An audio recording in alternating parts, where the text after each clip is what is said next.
این چیزا بسیار است. همه غرور یک هنرمندا با الکه خیال میکنن که آنها دنیا گرفتن.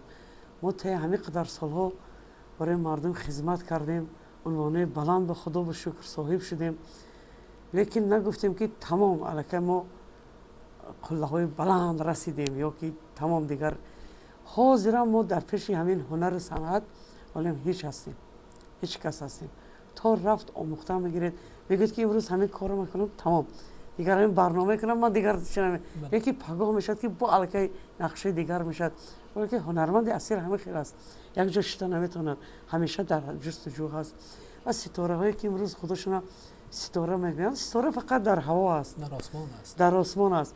از ستاره های زمینی شدن مشکل است. ستاره شدن با زمین با ستاره درخشان شدن در کار و تمام مردم این ستاره اعتراف کند، دوست دارد.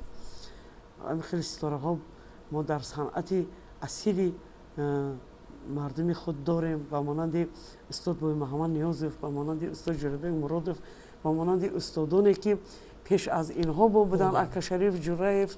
من بسیار بسیار بسیار هنرمنده هستن که انا به ستاره میبینید تا حال مردم سروده به زمزمه میکند، مردم به یاد میکند. انا اینو ستاره هستن. این جوانه حاضر هم خیلی ستاره است. ستاره خودش میگه ستاره چهایی که ناو میبراین بعدی 2-3-4 سال خاموش میشن. همه خیلی ستاره شدن در کار که و یا 1000 سالها با آدما یادآوری کنن، نامشون گیرن. همین خیلی است.